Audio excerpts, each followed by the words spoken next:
Hai guys, Assalamualaikum dan salam sejahtera, kembali lagi bersama dengan saya di Tengkuruk Channel. So, pada kalian yang menonton video ini, walau di mana juga kalian berada, saya mendoakan agar semuanya di dalam keadaan yang sehat ya. Alright, untuk kali ini guys, saya akan mereaksi tentang Ibu Kota Nusantara. Nah, kenapa saya mereaksi tentang Ibu Kota Nusantara? Karena di sini dikatakan begitu ramainya media Malaysia soroti IKN. Apa yang telah berlaku di IKN saat ini guys. Dan satu perkara lagi, saat ini negara-negara jiran pada khawatir dengan kemajuan Indonesia. Apa yang membuatkan negara-negara jiran sehingga khawatir dengan kemajuan Indonesia? Saat ini saya lihat dalam tempo 2-3 minggu yang lepas, Indonesia telah menjalani satu proses pemilu ya untuk tahun 2024. Tetapi di sini walaupun dalam keadaan berlaku proses pemilu, tetapi yang saya lihat proses pembangunan tetap berjalan dengan lancar. Jadi apa agak-agaknya yang membuatkan media Malaysia ini menyoroti IKN, dan apakah sebab-sebabnya negara-negara jiran khawatir dengan kemajuan Indonesia ini? Jadi langsung kita saksikan dalam klip video ini. Jom! Ibu Kota Nusantara. Wow, macam ni ya dia punya bentuk sekarang ini. Pembangunan Ibu Kota Nusantara sudah terlihat jelas bentuknya. Wow, ini yang bentuk Garuda tuh kan? IKN adalah mahakarya apa yang disampaikan AHY, Menteri ATR yang baru. Dan baru-baru ini telah dilakukan groundbreaking tahap 5 IKN. Tahap dengan 5? total investasi yang masuk sekitar 50 triliun rupiah dan akan terus bertambah banyak sampai akhir tahun ini. Progres untuk kantor presiden hari ini sudah 74%. Oh. Ya, 74%. Kalau untuk struktur bangunannya sudah, tapi untuk bangunan dengan baja dan bilah-bilahnya, wow, betul lah guys, kita masih menunggu mulai baja kelihatan sudah dia punya bentuk. Kita lakukan percepatan-percepatan dan bilah-bilahnya. Dirjen Cipta Karya. Saat ini bilah-bilah ini sudah terpasang 1.282 dari 4.650. Nah, ini kira-kira sepertiganya. Dan kami harapkan nanti untuk sayap ya burung Garuda ini bisa selesai di akhir Maret ini. Oh, tidak lama lagi itu. Di bulan Juni kita bisa fungsikan untuk upacara. Saat ini Presiden Jokowi dan para menteri-menterinya sedang mempersiapkan pemindahan ASN pada Juni 2023 dan upacara perdana pada Agustus 2023. Dengan adanya saya ada dengar tuh guys, yang mana untuk Agustus punya sambutan kemerdekaan nanti akan dibuat di IKN. Wow, ini pasti keren ini. Nah, IKN ini terletak di tanah Borneo ya, satu kepulauan dengan ada Sarawak, ada Sabah, lepas itu Brunei ya. Jadi ada 3 negara di situ. Jadi kalau berlaku di situ, wow, pasti ramai lagi nih guys. Dan orang-orang Malaysia, orang Brunei ya akan datang ke IKN ini untuk menyaksikan pembangunan dan juga acara kemerdekaan nanti yang bakal akan dilaksanakan di sini. Sudah kelihatan guys. Mega proyek ini, ini yang Garuda tuh. Dan media asing menyoroti, termasuk tetangga terdekat Indonesia, yaitu Malaysia. Sepertinya mereka khawatir di masa depan IKN akan lebih bersinar dibandingkan semenanjung Kuala Lumpur. Dan negara bagian Sarawak dan Sabah akan tertuju dengan IKN Nusantara. Betul. Bertanya dengan kerajaan Malaysia, apakah kita akan terus berpurung seperti katak tidak di bawah tempurung? Penggunaan di Sabah dengan menegaskan Indonesia ketika ini sedang membangunkan lebuh-raya di Kalimantan dalam usaha memindahkan ibu kotanya ke wilayah itu. Antara ibu negara ini dengan Kalimantan hanya 460 km. Dan Indonesia telah membuka jalan lebuh-raya mereka. Kita belum ada apa-apa tindakan. Kalau kerajaan federal rasa ini adalah hubungan antara Sabah dan negara Indonesia, maka empowerkan kita, bagi kita kuasa berunding. Betul. So macam tidak ada movement daripada kerajaan persekutuan. Sabah dan Sarawak perlu bersiap sedia menjelang pemindahan Ibu Negara Indonesia ke Kalimantan yang terletak berhampiran kedua-dua negeri itu. Dekat. Timbalan Perdana Menteri Datuk Seri Fadilah Yusof berkata, fokus perlu tertumpu kepada usaha mempercepat pembangunan di sempadan. Betul lah. Ini termasuk menambah baik kompleks custom, immigration dan kuarantin CIQ di sempadan utama antara Sabah, Sarawak dan Kalimantan. Beliau yang juga Menteri Perdagangan dan Komoditi berkata, aspek lain yang harus diberi perhatian ialah membina dan meneroka jalinan kerjasama perniagaan dengan perniagaan antara Malaysia dan Indonesia. Ia bertujuan mewujudkan interaksi ekonomi antara sempadan bagi memenuhi keperluan kedua-dua negara. Malaysia-Indonesia mungkin boleh merancang untuk membangunkan laluan kereta api di sempadan Sarawak dan Kalimantan. Mantap. Itu dapat digunakan untuk mengangkut barangan dari Kalimantan ke Bintulu menggunakan fasiliti pelabuhan Bintulu. Betul.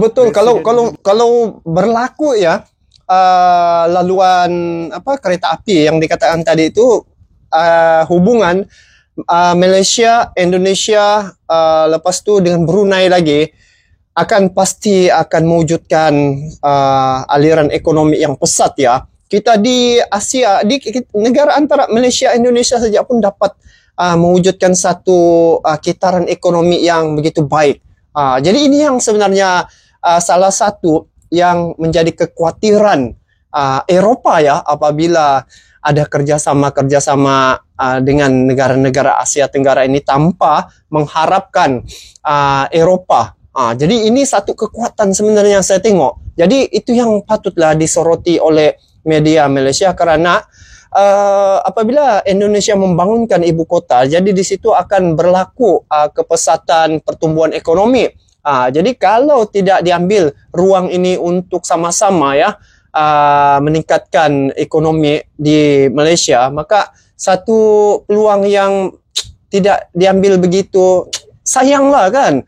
Sedangkan negara jiran sudah membangun begitu pesat, dan juga apa yang dikatakan oleh tadi ahli parlimen dari Sabah tu guys, dia memang satu perkara yang baik untuk sama-sama dimajukan ya, untuk khususnya di Sabah.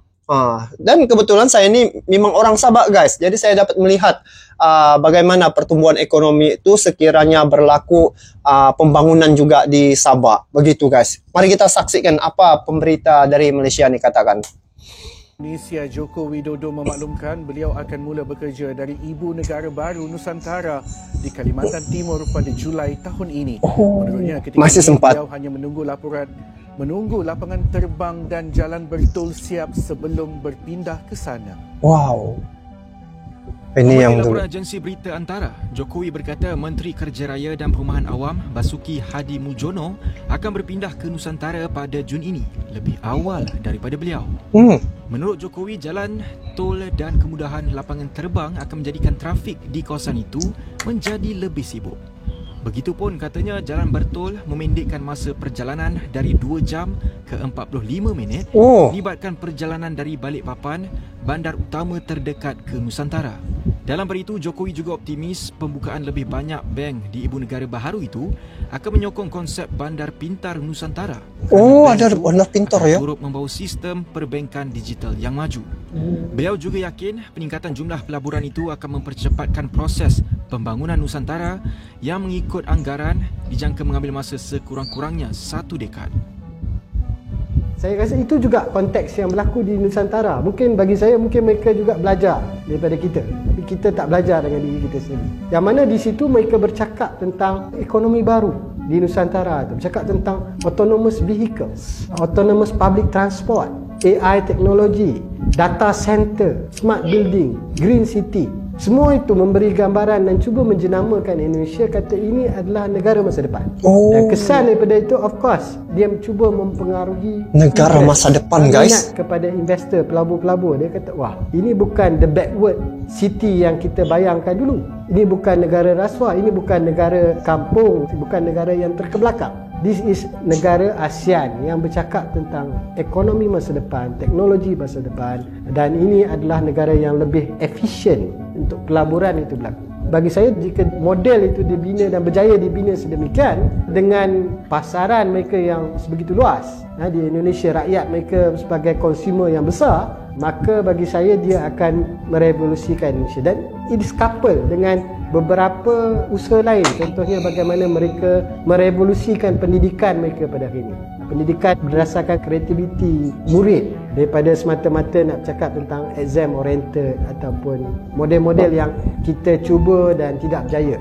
Bila saya dengar kata Malaysia duk bising kata kita punya pendidikan PDPR, pendidikan atas talian ni gagal, bagi saya ni satu masalah yang cukup besar, because the whole direction of the global society is moving to the direction yang kita mengisytiharkan kita gagal. Kita menjenama negatifkan negara kita.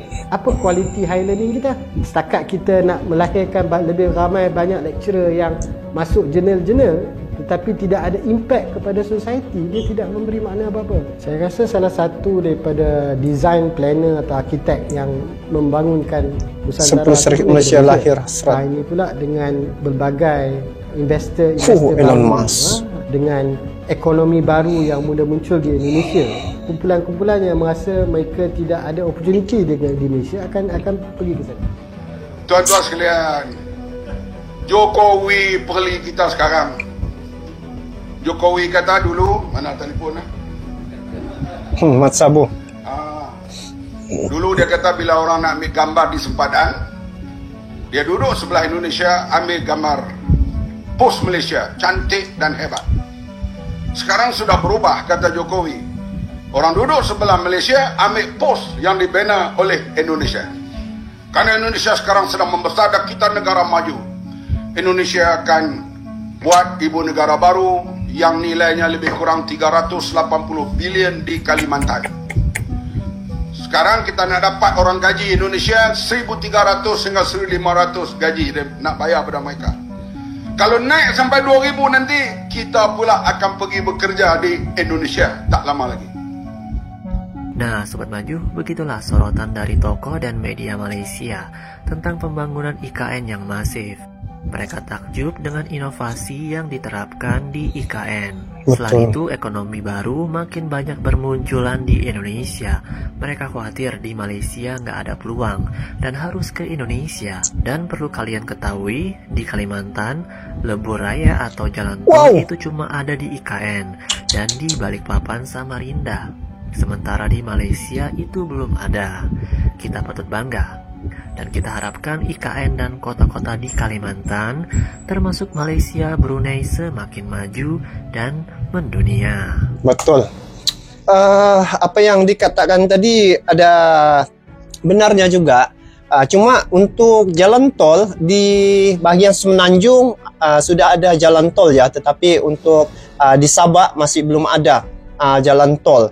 Jadi untuk kesimpulannya, bagi saya untuk pembangunan IKN di Kalimantan ini, dia merupakan satu inovasi dan juga satu pencapaian kemajuannya. Inilah lambang kemajuan bagi negara Indonesia, dan ini merupakan satu satu penempatan baru yang mana dia mewujudkan peluang-peluang pekerjaan dan juga investor-investor asingnya. Jadi di situ akan berlaku kitaran ekonomi. Dan untuk Indonesia dengan jumlah penduduknya yang begitu ramai kan, dia akan berlaku sana proses urus niaga. Dengan hanya orang Indonesia itu sendiri pun sudah memadai.